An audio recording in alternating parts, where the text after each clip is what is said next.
Hello, I'm Joanne Turner and I'm reporting from the oneM2M showcase event in Nice, and I'm talking to Aapo Markkanen, who's a principal analyst for ABIResearch.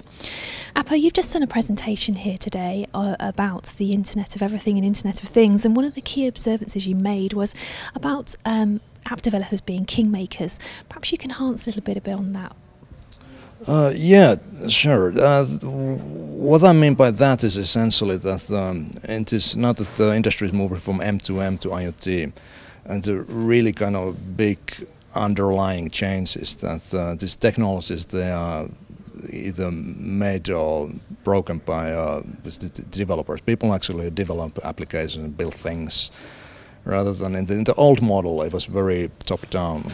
So these technologies were kind of spoon-fed by vendors to enterprises, from CIOs to their underlings. Whereas now there's a very heavy element of kind of shadow IT and maker movement, where the kind of this innovation and adoption of technologies happens more kind of bottom-up rather than top-down, and that's very fascinating. And one of the key things you also noted was that there is a need for standardization in the service layer. Yes, that's indeed the case, and I think it's very difficult, very important to kind of make a distinction between different standardization efforts. Like, I think it's entirely unrealistic to assume that this standardization could entirely happen at the kind of radio or messaging layer. Like there could be one protocol really to catch all wide range of IoT use cases and applications. So I mean, that's the kind of key message that we get when we talk to end users and developers, that they feel kind of more empowered by this kind of this availability of different kind of protocols rather than confused or constrained. So I think the really best way to address is to kind of take the standardization effort a little bit higher up the stack and kind of build a kind of service layer that really addresses this more problematic aspects of this choice. Well, certainly oneM2M fits into that space and is trying to do that with the standards it's released.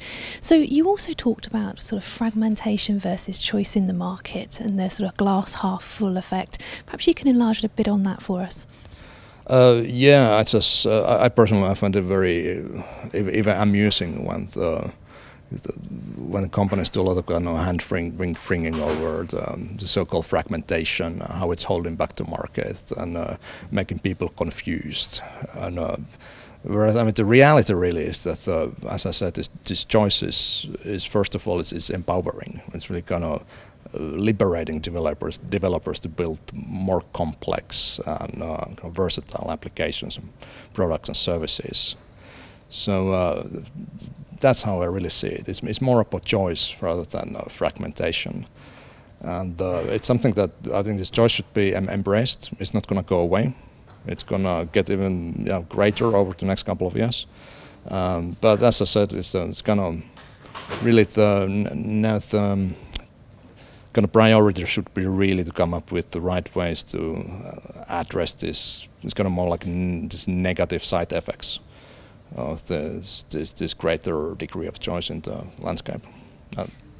Okay. Well, thank you for your time today. No, thank you, Joanne. Yeah.